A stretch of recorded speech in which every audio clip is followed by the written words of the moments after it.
Hi, what's happening when your neighbor is making some kind of repair work, or making a construction on the vacant land, and that work is affecting your house? What to do in a situation of such?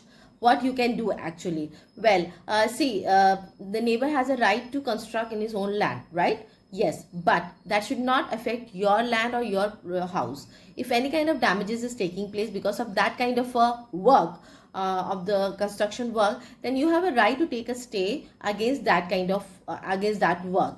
That stay or injunction, as we say, that you can go to the civil court and seek an injunction against the construction work which is damaging your property. But for that, you also needs to take up some photographs and video also, so that you have to show to the court that how come it's damaging your property. Court needs to be satisfied on that point. So therefore, it's always advisable to take a photograph when those kind of constructions happening, and how that construction is affecting your house.